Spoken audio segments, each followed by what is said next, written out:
Hello, welcome back to Final Fantasy VIII Remastered Commentary playthrough. So this is going to be a pretty quick episode. We're going to finish up the second disc here and jump into the third one.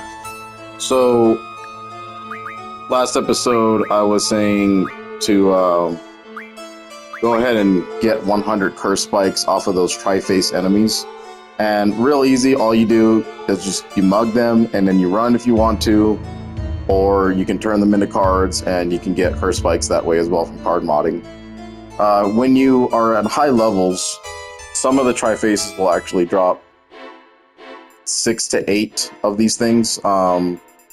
So Odin jumped into my battles every now and again. Luckily I only came away with 3 Odin show-ups.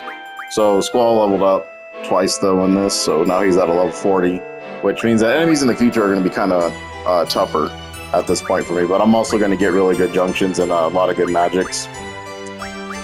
And coming up is going to be the Sorceress Edea fight number 2. Now in this fight, I definitely recommend having Mug on, again, you really do want that. Spirit Junction, if you can, probably will help you if you're not ready for magic defense. Let's see here. So he lost a life. Okay.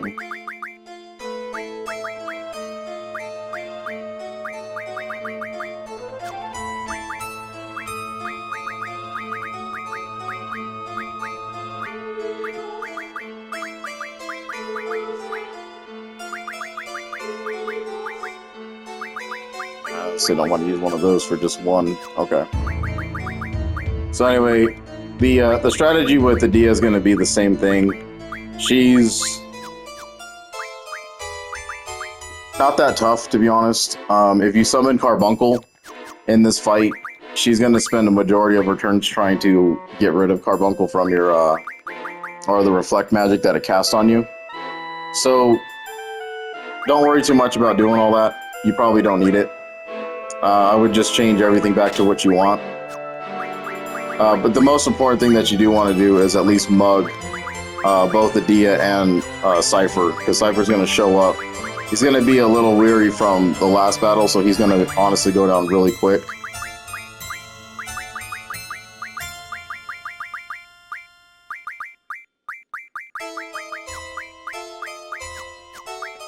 And it's the same thing with Edea. She will cast a whole bunch of different things on you.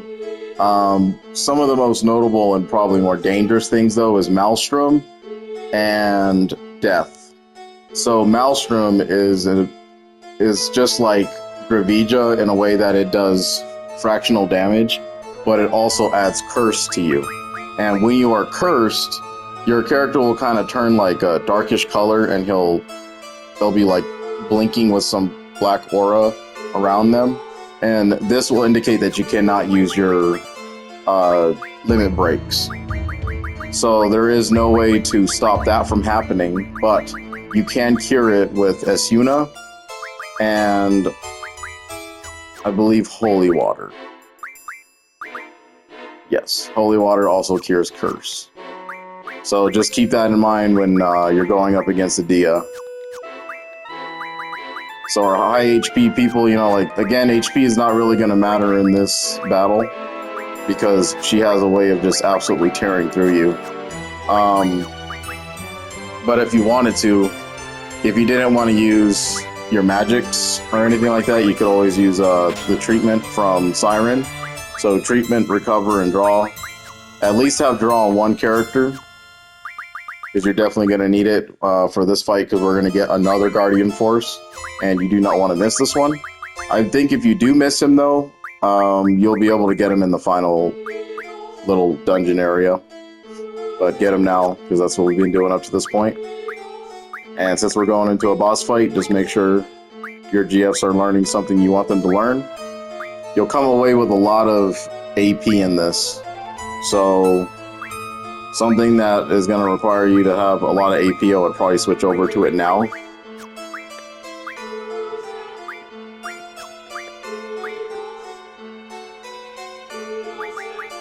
Because we can pick up those smaller numbers through regular enemies. We just don't want to waste AP here. That's fine with that.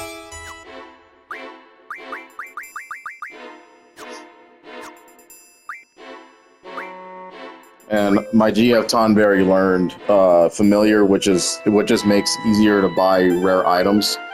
So if you go to some shops, they're actually going to have like a rare inventory now.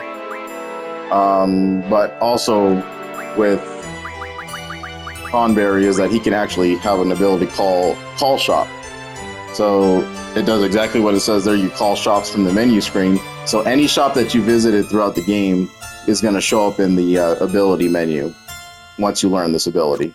So it just makes it way more convenient than having to stop at every individual shop and kind of buy things that you need from them.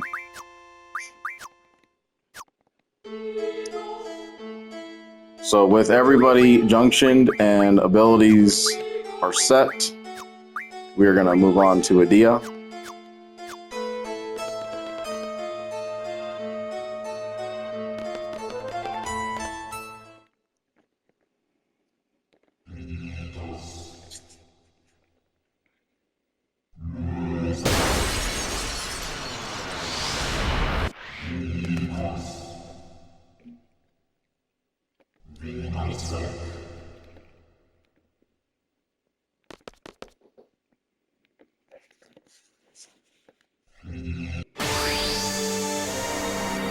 So a dramatic entrance from the sorceress there.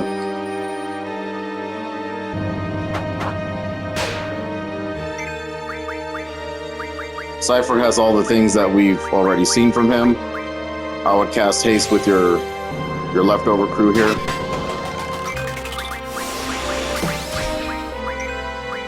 And then mug him. If you can, get his item off his mug. He's not really that important to mug, but if we can get it, it's better for us.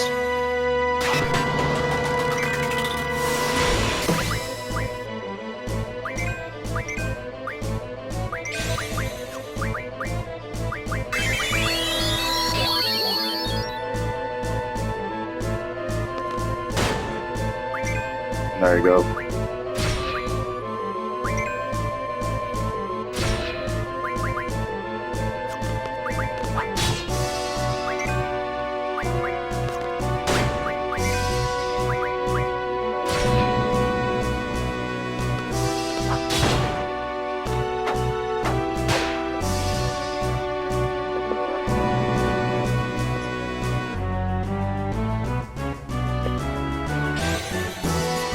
Alright, so here we go. It's going to be a pretty hard hit for Jake.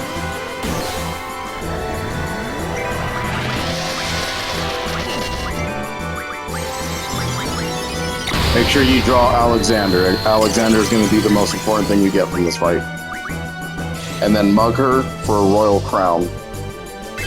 The item that she drops, Force Armlet, will actually be... We can buy that from shops. So it's not that rare at all, actually.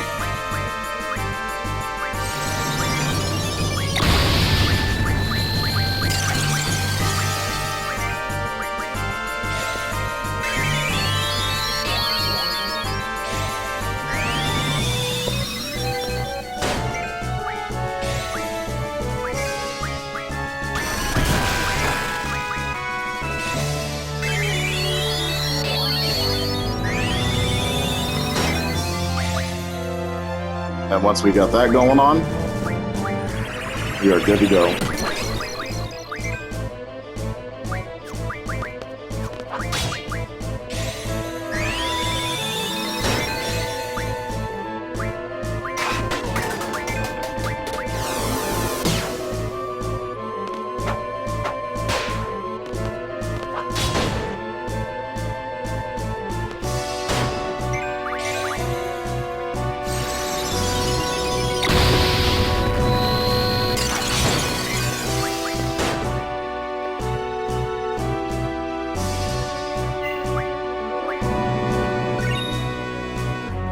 So 50 AP for that entire fight. Like I said, it's just a huge gain of AP right there.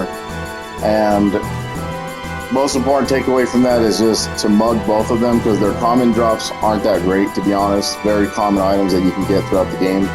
But Royal Crowns, we got one from the Tonberry King, and then we just stole one off of her. So those are like the only two that I know of that you can get without the use of card refinement or any of the sort. So, draw Alexander. Alexander is a holy-based GF in this game, as he is in the other Final Fantasy titles that he's featured in.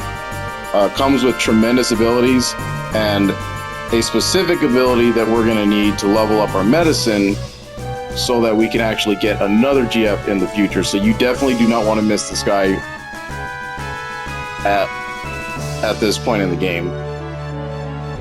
So now we're going to move on to Disc 3. I'll let the scenes play out, and I'll pick up another video once we get there. So appreciate you guys. We're halfway done with Final Fantasy VIII now at this point, and I'll appreciate it. So see you in the next one.